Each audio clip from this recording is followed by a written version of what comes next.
Welcome to This Day in His Story, created by American Heritage Worldwide, a reminder that every day holds something new to learn. Did you know that American statesman Daniel Webster joined with Davy Crockett and Henry Clay to protest President Jackson's Indian Removal Act? Follow the history of westward expansion, along with 4,000 Cherokees who died on a forced march, now known as the Trail of Tears. Okay, let's unpack this. Daniel Webster. Even if you don't know the name that well, his figure is, it's literally set in marble. His words are carved in stone inside the U.S. Capitol. Right. He is one of those, monumental American figures. His voice, his entire political philosophy, really defined the nation in those decades leading up to the Civil War. A terrifying time. Absolutely. And for this deep dive, we've pulled together sources that give us a really comprehensive look at a man whose main mission was to keep the United States united. So we're looking at his philosophy, his stance on huge issues like slavery and the Union, and even his personal creed. Exactly. We're trying to figure out what made him tick. What was the core of his legacy as this great orator, this statesman, the defender of liberty and the American Union, as they called him. And for you, the listener, the real question here is how one person navigates these incredibly divisive crises, both moral and political. How do you apply your principles when the very existence of a nation is on the line? It's a powerful case study. It's about leadership under just extreme pressure. Webster's whole career is basically a lesson in the tension between high ideals and, hard political reality. So let's start at the beginning. Who was this guy? Where did he come from? Well, he was born January 18, 1782 in Salisbury, New Hampshire. And he came from a farming family, so he wasn't born into wealth or, political royalty. A quintessential self-made American figure, then. Very much so. But he had this innate gift that just destined him for influence. He worked his way through Dartmouth, graduated in 1801. He taught school for a bit, which was a common path, and then studied law. And he became a lawyer in Massachusetts, right? Around 1805? That's right. And the sources are really clear on this. His gift for speaking wasn't something he grew into. It made him an influential attorney almost immediately. When he spoke, people just listened. And that gift, I imagine, translated pretty quickly from the courtroom to the legislature. Oh, absolutely. We're talking a long political career even before his national fame really hit. 10 years in the Massachusetts House of Representatives, and then nearly 2 decades, 19 years in the U.S. Senate. Which explains the statue of him in the Capitol Statuary Hall today. That's some serious service. And that doesn't even count his later diplomatic roles. On the personal side, he married Grace Fletcher. They had 5 children. He was, firmly anchored in that New England establishment. Now, there's a point of confusion that comes up a lot, and our sources clarify it. Yes. Daniel Webster, the statesman, is not related to Noah Webster. The dictionary guy. The dictionary guy. Noah Webster published his famous American Dictionary in 1828. They're just 2 separate intellectual giants operating at the same time. So as his career grows, one mission seems to just take over everything else for him. The preservation of the American Union. Yeah. He's living in a time when the cracks between North and South are becoming chasms. They're threatening to tear the country apart long before Fort Sumter. Exactly. And this wasn't some abstract political game. This was a fight for the nation's life. The big test, the defining one, came during the nullification crisis. When South Carolina basically threatened to just ignore federal law? Right. They threatened to nullify federal tariffs. And that was an incredibly serious constitutional threat. If one state can just decide a federal law doesn't apply to them, the whole Constitution is made. Well, it's meaningless.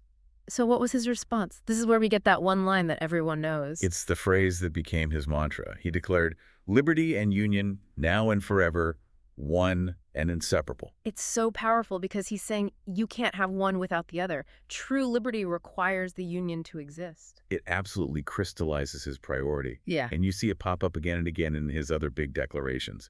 Things like one country, one constitution, one destiny. Right. I saw he said at the Bunker Hill Monument, "I mean to stand upon the Constitution. I need no other platform. I shall know but one country." It wasn't just, flowery language. It was a solid commitment to a single legal structure over any regional interest. And yet, for all this influence, this power of his oratory, he never reached the very top. No. He tried and failed to win the presidency 3 times. Which is fascinating, isn't it? A man whose words arguably did more to hold the nation together than any single president of that era never actually held the top job. But his expertise was definitely valued. He served as Secretary of State under 3 different presidents, Harrison, Tyler, and Fillmore. That was from 1841 right up until 1852. So his influence was felt through policy, even if not from the presidency. Okay, now we have to turn to the really tough stuff, the policy battles where his high moral convictions really clashed with the brutal reality of politics. And the biggest one was slavery. He was adamantly opposed to the African slave trade. The sources are very clear about that. No ambiguity at all.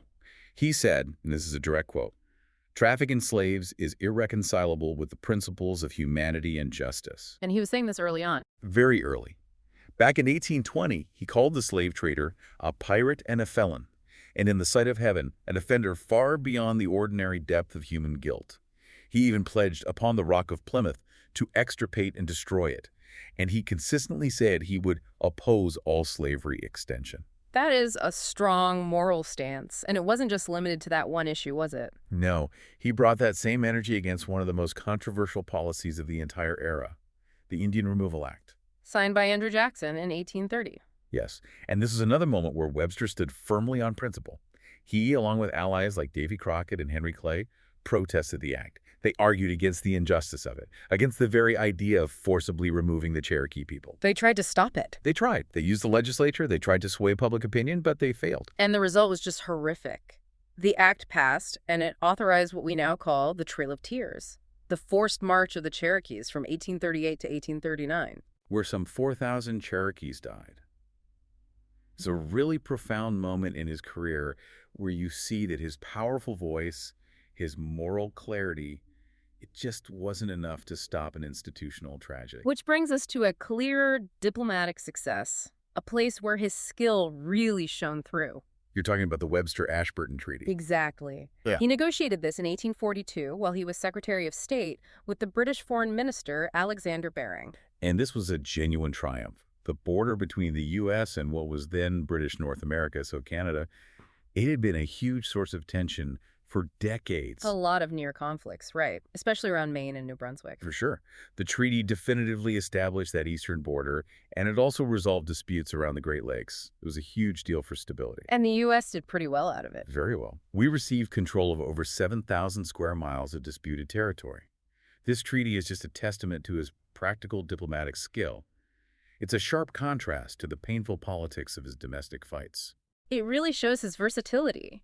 He could give these soaring speeches, but he could also sit at a table and just hammer out a pragmatic deal that was good for the country. Right. So as he gets older, as he's approaching the end of his life, his focus seems to shift a little bit to synthesize all these experiences, the wins, the losses, the compromises. Yes, into a final message on civic duty. Just 8 months before he died, in February 1852, he gave a speech called The Dignity and Importance of History. And what was his message there, his sort of final call to action? He urged Americans to support the Constitution, to meet any difficulty or danger head-on. But he also gave this severe warning. He said that if Americans proved to be unworthy descendants of the founders, the entire world would cry shame. Wow. The man who spent his life defending the Union was, in the end, saying it was up to the citizens to keep it going. It was about citizen vigilance. And he left behind some other really memorable lines that kind of reflect his whole philosophy. Definitely. There's God grants liberty only to those who love it and are always ready to guard and defend it. And then there's the one that reflects his farming roots. The farmers, therefore, are the founders of human civilization, a nod to where he came from. But if we really want to understand what drove this guy, what was at his absolute core? There's that one story. Ah, yes. When he was asked what the most important thought that had ever passed through his mind was. And his answer. It was incredibly simple and incredibly profound. He said, "My accountability to God." That's powerful. It reframes everything, doesn't it? It suggests all his political moves, his speeches, even his most difficult, compromising decisions were all filtered through this ultimate measure. Exactly. It wasn't about polls or popularity. It was about serving a purpose he felt was greater than himself. It provides the context for his most difficult actions. He saw himself as a servant whose choices were ultimately measured on a scale far beyond Washington, D.C. That really brings us full circle, his legacy in his own words. The ends I aim at shall be my country's, my God's, and truth. I was born an American. I will live an American. I shall die an American. Daniel Webster's life really is a deep dive into political morality. It shows that constant tension between powerful moral convictions, his anti-slavery stance, opposing the Indian Removal Act, and the tough political compromises he felt were necessary to defend that one overriding goal. The preservation of the Union. Always. He had to balance the ideal with what he saw as the urgent necessity of his time. A truly complex, monumental figure. His words shaped a young nation, and they still echo today, reminding us that unity and liberty, they require constant guardianship and, well, sometimes a terrible cost. Absolutely. And as we leave you to think about this deep dive, maybe consider this. Webster governed his actions by that single powerful measure, his accountability to a higher principle, a standard that went way beyond immediate political gain. So for you, the listener, what's the single non-negotiable principle or commitment that anchors your actions? What provides meaning and purpose in your own life, and what acts as your ultimate measure of accountability? Thank you for joining us for this day in his story.